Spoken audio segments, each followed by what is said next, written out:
Good morning from Panhandle Outdoors, America's only daily outdoor TV show.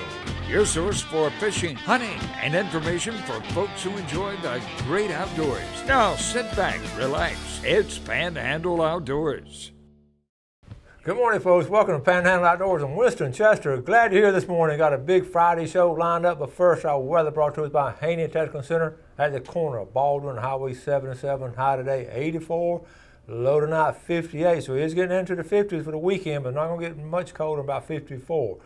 Water temperature 77. It's been for like 5 straight weeks, been around 76, 77.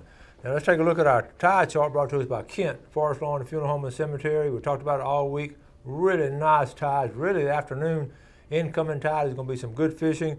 We'll have a low tide at 10:31. It's going to start coming in after lunch, and high be at 12:04, just after midnight. If you're going floundering, tonight is going to be a good night to go. River readings, Apalachicola to Bluntstown, 0.5. It's plunged from a 0.7 to a 0.5. It's low. The Choctawhatchee Caribbean, 1.7. Marine forecast north-northwest. Okay, so we're going to get started here. I want to welcome to the show a familiar face, been with us a long time, with Bill Kramer Chevrolet, Jack Simmons. Good morning. Good morning. Good morning. Glad to be here. Glad to have you, and we're going to do our drawing for the tree stand. Before we get to it, we're going to talk to Jack just a minute or two because he's an avid fisherman.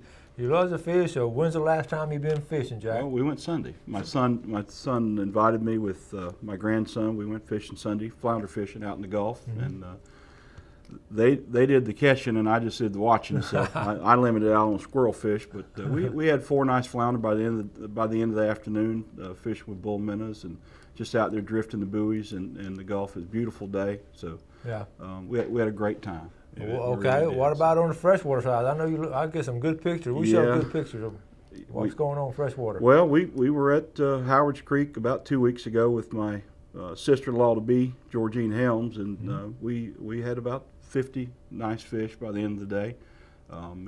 You had to bring some water down there a little bit. It was a little low, but we did some tight line fishing, which is something I've never done, and I got proven to me that works. We were talking about that. A lot of folks don't tight line, but the place you get in the mouth of a creek, and it works good. Yep.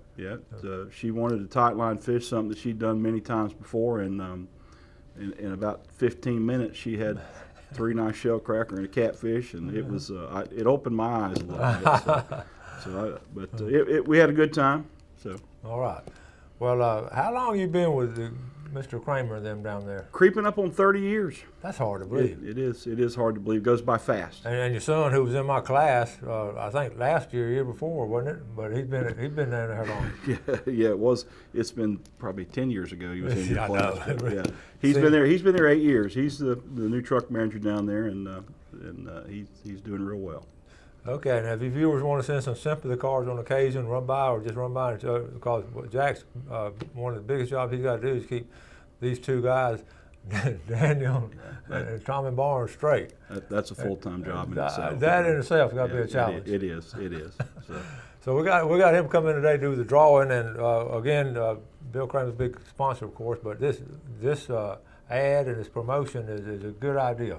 It is, and we've done well with it. People come by, drive a Silverado, look at the deer stand, put the name in the hat, and we draw for a deer stand. We're going to do 4 drawings. This is a second drawing. But you can come by and drive a new Silverado GMC or a certified pre-owned truck and put your name in the hat and get a chance to win. But with the big discounts on the Silverados and GMCs right now, over $10,000 discounts on those trucks are going fast. We are actually, I believe, out of the 16s. I think Jonathan told me they had 1 left. So the 17s are moved right over. We're still discounting those. They actually went out to buy trucks from other dealers because we had such a great truck month last month. You had a big month, didn't you? Yeah, we did. The benefit of that is we had a lot of nice trade-ins on trucks. So if you're not looking for a new one, there is a pre-owned one down there that probably fits your needs. Yeah, go by there and test drive one. If you don't want the tree stand, I'll buy it from you. That's a nice tree stand. Well, it's a nice tree stand because they had Tommy in there and Daniel and the cameraman. So I'd feel comfortable climbing up in it. So. All right. Okay, well, let's get ready for our drawing, and this is going to be for the tree stand. We're going to have 2 more drawings, right? This is our second one. We'll have 2 more drawings next Friday and the following Friday, so don't waste time now. Get on down there. And let's shake them up, and I'm gonna let you draw, and I'll shake them up. Okay. We'll do the draw. All right. All right, and the winner is going to be, let's see, I'm in the corner right here. That's going to be, I'll let you call them out. Charles Neese. Neese, yep. Charles Neese. Matter of fact, that's a truck. Daniel Rathfield sold him a truck. He bought a Silverado from him. Look, what a bonus. Yes, sir. Congratulations, Charles. Okay, so they can just come on down there and touch base with y'all, and that's correct, and we'll have them ready for them. All right. All right. Thank you, buddy. All right. We appreciate it. All right. Appreciate it. Thank you. Now. We'll be right back, folks.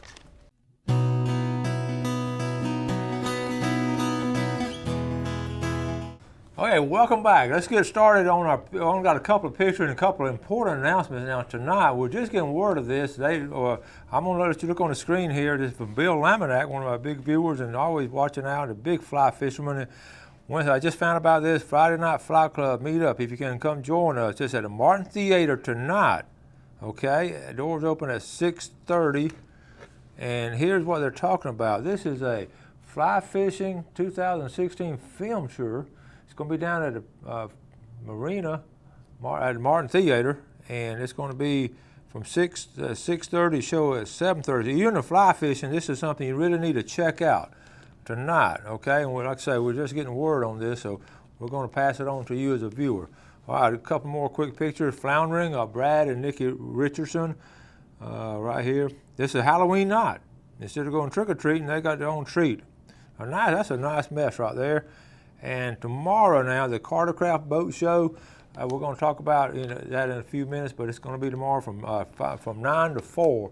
And come down there and just look at those amazing boats that are still with us. We're going to have, the last count, there are 12 boat owners from across the southeast that's coming down here to Panama City to display their boats. And they're all built here in Panama City, and Parker in particular, there on the curve where the First Baptist Church is on Highway 98 was the Carter plant right there.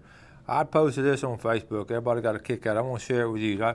I sent it to my buddies at work. Hey guys, I'm going fishing tomorrow. Y'all want to go? I sent this yesterday. Oops, my bad. Forgot y'all was still working. So that got a lot of airplay as far as people getting a kick out of it. But it's something I've been wanting to do since I retired. To tell my buddies at work, just invite them and rub it in, I guess you'd say. I got this story. I got a great story here. I want to share this with you. I got a post the other day from Michael Harris. Y'all know Michael Harris, Seasons of Hope, has been on here. We sort of back the chair up and let him bring his wheelchair in here, and it just works out great. Michael does a lot of things for other people, and even in his condition, he's always helping people. Well, I want you to check this out right here, okay? Check this out, okay? This is a motorized wheelchair that will go in the woods. I mean, that right there is the cat's meow, as you would say. That is loaded. That's an expensive machine. Michael has always wanted one. His insurance never would cover it, and never could afford one. And folks, he got a call, and a delivery truck was going to come up, and they delivered it to the front yard. Here's a note that was with it. We're going to read this. Michael, take this gift in appreciation for all you have done with Seasons of Hope. This should allow you to travel into the woods and places you previously could not go. Your kindness and willingness to sacrifice for others has not gone unnoticed. Give generosity to him and do so without a grudge heart. Then because of this, the Lord your God will bless you in all your work and everything you put your hand to. That's in Deuteronomy. Keep the faith, Michael. You're a soldier in God's army. Continue the works of our Father in heaven. Anonymous gift given to Michael Harris. So go back and look at that. That is just awesome right there. You know, every day I try to end the show talking about do something good for your fellow man, and a lot of times just something real simple like let them out of traffic or just, talking to them a minute. But this is an awesome act of kindness and on someone's behalf, and we don't know who did it, but Michael is just beside himself, being happy, and he's gonna get this out. And we're gonna go video Michael getting in this and going through the woods and four-wheeling or wheeling or whatever he's gonna be doing. Okay, we're gonna take our break and we'll be right back.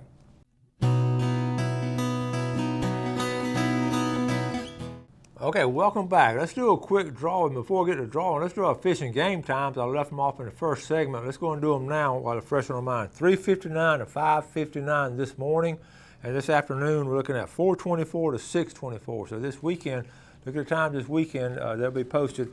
Also, let's do our drawing now for real-time fishery. This is going to be for a low country boil plate, okay, for real time, right there, Highway 22 on the Weewall Highway in Callaway over there. And the winner is going to be Matt Spencer up there in Alpha. So Matt, when you're down, you get a free meal down there, real time. Just come down on through Weewall. If you come Alpha, come right around through Weewall and run down there and get you a low country boil. Okay, I want to mention, talked to a deer hunter yesterday at lunch, and I asked him about a food plot, and the food plot, he said, it's just about gone. But he said what some of his buddies are doing, taking these big plastic half-barrel containers, you know, and putting water in them. He said water is attracting the deer. And you stop and think about it, if they're in the area and they find that water, he said they put it out there every day, and by nighttime, in the morning, it's gone. So you might want to attract deer by water. Now, I guess that's legal, but it's a good, humane thing to do before you shoot them, okay? Okay, weekend, we know what's coming up this weekend. Talk about it all week. The Redfish Tournament, if you want to get some tickets, run by Sunjammers this afternoon from 3 to 6. Buy some tickets. Even if you don't have to fish, then we've got 2 tournaments. We've got the Elizabeth Bardolph Memorial out of Sunjammers. It'll weigh in to be at 3 o'clock tomorrow in St. Andrew. Then we've got the Emerald Coast Professional Redfish Series. That's with Mark Howard and Fred Myers running that, and a lot of local boats will be here. And that's going to be at a downtown marina, and that's going to be a 2-day tournament. So the big weigh-in is going to be Sunday afternoon after lunch around 2 or 3. So if you get a chance to run down there, so maybe I can cover both weigh-ins. And in between, I'm going to be at the Cartercraft Boat Show in the morning. And this afternoon, I may try to run down our fly fishing. It's just it's a full-scale weekend as far as activities in the outdoors. So be aware of that. Quick story, I just want to share this while it's fresh on my mind, because I always try to tell stories that are beneficial for people like us that spend a lot of time in the outdoors, and this kind of thing could happen to us in the outdoors. I'm going to try to give you the Cliff Notes version of it. About a month ago, an acquaintance of mine had passed away, and I ran into his brother day before yesterday at Chick-fil-A. He and I told him, gave my condolences about his brother. His brother's around my age, and was a teacher one time at Mowat. I loved marine biology. He was a science teacher, worked his way up and got his PhD in marine biology, and knew a lot about the fish and marine life, and just loved it. And he taught some in the Gulf Coast. So he was out with one of his good friends. They were out about a month ago, whatever, and he stepped on something. I don't know where it happened all, but he stepped on something, which is not unusual when you're in the water. So I don't know if he's in a bay or out on the Gulf or whatever, but he felt a puncture. He felt something, and they later figured out when they examined it all, he didn't do anything to it. It sort of got infected. They examined it, found out it was a shark bite, but it was a small tooth bite. But what happened? It punctured and got up into his heel, and he, like all of us would do, just always going to get well on its own. But folks, it didn't get well, and what happened? He got worse and worse, and went to the doctor, and they realized the infection had set in. Folks, this man I'm talking about, he died in the hospital of septic shock, simply because of that infection from walking out and stepping on something in the water. Now, the bay system has a lot of bacteria and all in it. A lot of times we talk about, well, I'm in salt water, it's going to cleanse the wounds naturally. That's not true. There's a lot of bacteria in the fresh water and salt water. And the biggest thing, though, when you get a puncture wound, and you would talk to any medical personnel, when it goes up into it, it can get exposed to more blood, and instead of like a surface scratch and all, which does not penetrate. So just a lesson to you, when a lot of times we're out scalloping, and we've all done it. You step on something, get scratched or whatever, and don't ignore any kind of infection you get, whether it's marine life or anything. Just be aware of that. I tell you that story because all of us spend so much time in the outdoors, and it can happen. I'm always getting scratched when I'm walking through the woods, especially these big old bramble briars. But a lot of that is just a situation where it's not a deep wound. Okay, I've got several other things to go over. I think we're just going to skip over them and pick them up maybe next week. Now on Monday's show, I want you to make a special effort to watch Monday's show. It's going to be a hunting show. It's going to be the picture I showed this past weekend, where we went up to Tennessee, and actually in a Tennessee youth hunt was able to take this really big buck. But what I want you to see in this story and all is in this video. The video is going to be most of the show. Is the excitement and the thrill that a young person can have when they take something like this. So be sure and tune in on Monday's show. All right, now let's get ready. We're going to get ready for our fishing forecast.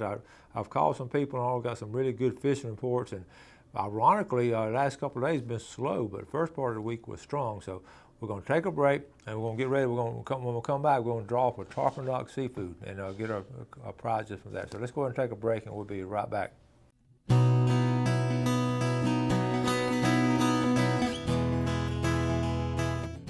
Okay, welcome back. Our famous Friday fishing forecast. Wrapping up a really good week here in Panhandle Outdoors. We're going to wrap it up by having a really nice drawing from Tarpon Dock Seafood. And this first one now will be for the $20 gift certificate.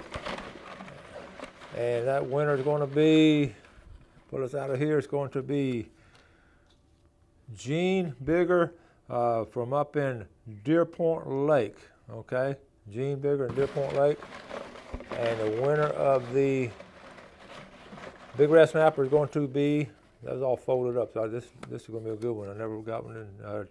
Tracy Lynn, okay, Tracy Lynn, all right. So is that out of the way right there? We all set now. Let's get started with our famous Friday fishing forecast. Like I was saying, what's been happening, we have had a really good early part of the week. I talked to the pier last night, and Carrie was telling me the last couple of days have really been slow. Now the Spanish mackerel is still at the pier, but they're coming in little groups, and they'll show up and then they'll disappear, and then they'll come back. So that's the way fishing is. Flounder fishing at the state park was not quite as strong this week as it was last week. Again, they're catching them at night, just casting out there, fishing right there on the bottom. Even on some fish trips, they're catching them. So remember, the flounder is a slow biting fish, so be aware of that. So the flounder fishing is strong overall. Let's go to Mexico Beach. We got this report last night from Captain Mitch Coleman. Right, put it right in the middle of the screen. Here's what's going on in Mexico Beach. Mitch said his boat is called the Floridays Adventures, and folks, this is a great time of year to go fishing. I meant to mention this earlier too. This weekend is going to be an excellent. If you don't want to fish or partake in all these activities here, the camping is going to be excellent this weekend. It's going to be a little bit cool at night. It'll be a great time to go camping. So just throw the stuff in the truck and take off. Okay, here's Mexico Beach. Water is 79 down there and very clear. Now you hear this is a universal. Everybody's got clear water, fresh water and salt water. Really clear. There's plenty of bait. Large Spanish mackerel around pods of glass minnows. So that goes in Mexico Beach, and here both areas have a lot of Spanish mackerel. Now they're tossing a lot of gotcha plugs. We've had the gotcha plug on before. Just toss it out there. The Spanish are coming up the surface and feeding on those little glass minnows, rain minnows, and that's a lot of fun. You can throw that, or they also throw a Clark spoon, a silver Clark spoon, one of the original spoons made. Red snapper bite is very good on artificial reefs. And remember, we still got a couple more weekends left in red snapper fishing, so take advantage of that. We haven't talked about it a lot this week, but it's still really good. Not that many people are going red snapper fishing now. They use a large piece of bait and chum up to the surface. We talked about that, and keep the trigger. Here's a big problem when you're red snapper fishing. The trigger fish, when you drop down, the trigger fish is just you're attacking it. So what they're doing, what these captains are doing now, we talked about it this week, they're chumming up and getting red snapper to come to the top. The trigger one is not that good. They don't like to come to the top that often, but with red snapper, they just keep working their way to the top. Once you get them up the top, they're going to be a lot easier to catch, okay? He's also catching flounder on nearly every trip, and there's some rubble piles outside of Mexico Beach, and these rubble piles are a little bit right in this area right out here. You can't really see them, of course, in the water, but you don't have to go very far in rubble. And those flounder get up there around that rubble, and they're just sitting there and ambushing fish. So they're catching them in 20 feet of water. So if you remember that now, that's excellent fishing. They're using live pilchers on a light jig head. Okay, still plenty of kings round buoys and caught trolling dusters of live bait. So this is typical fall fishing in the area. King, Spanish, flounder this time of year. Okay. Now let's go up here. In St. Joe Bay, speckled trout has done well this week in St. Joe Bay, especially up here toward Black's Island. Okay, they've caught some up here southwest of Black's Island. What's going on now? These kayakers are getting out here from the Cape right here, and they're going. And we've showed you the kayak launching area there, and they can actually go out and fish in here. So the kayakers, and one advantage of that, you're real quiet when you're out there doing it in a kayak. Let's see, Mexico Beach, I don't have a report. Apalachicola Bay, I do have a report. The report is here. The redfish were around the oyster bars this week. They're feeding off the oyster bars. So If you find a good oyster bar and a little bit of outgoing tide, fish behind there, that's some really fun fishing, especially around the St. Vincent Island area, up in that Indian Pass area. Okay, now let's come to Panama City. What's going on here in Panama City? It's been the redfish bite in the afternoon has been good. We've had good luck on that. Like I said, the pier I just talked about the pier, but East Bay is holding some good reds. It's going to be interesting. If you're out this weekend, watch where all these red fishermen go. There'll be probably, I'm guessing, there going to be 50 or 60 in the Emerald Coast, 50 or 60 boats in there, and probably 30 in the other one. Be closer to 90 to 100 boats out red fishing this weekend. But watch where some of these guys go and see how long they stay there sometimes. It's always fascinating, but I can promise you, I can guarantee you, East Bay is going to be full tomorrow, okay? And the biggest thing about East Bay is that when you get, okay, here it is here. When you get out in East Bay, it's a large area, and you want to be stealthy and quiet. Well, it's hard to be stealthy and quiet when there's this many boats out there.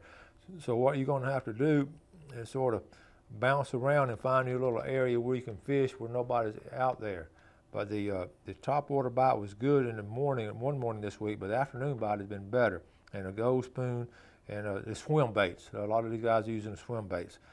Also, the bridge fishing will be good. Now, the tide's going to be coming in tomorrow, and it's going to be, the bridge fishing will be real early if you're going to do it, okay? Crooked Island Sound, there'll be some red fishermen in there too. Now, some of these red fishermen on the go fast boats, they're going to jump on the boat, they're going to take off and go to Apalachicola Bay. So it's going to be interesting to see who does that. But this is the final for the Emerald Coast Redfish Series, final one. So they're going to be hustling hard, and they're like a lot of folks there. So anyway, freshwater. We talked about freshwater with Jack earlier in the show. Take the water with you when you go down to the creek, and it's going to be some really good fishing. Going to wrap it up. Had a good week here. As always, thank you all for watching Panhandle Outdoors. Run by Bill Kramer Chevrolet and test drive a truck and win that. You got 2 more weeks to win that tree stand, okay? Y'all have a great day, a great weekend. Do something good for your fellow man, and God bless. Thanks for watching America's only daily outdoor TV show, Panhandle Outdoors with Winston Chester, featuring hunting, fishing, and other activities and information to help you enjoy the great outdoors. Join us next time for Panhandle Outdoors.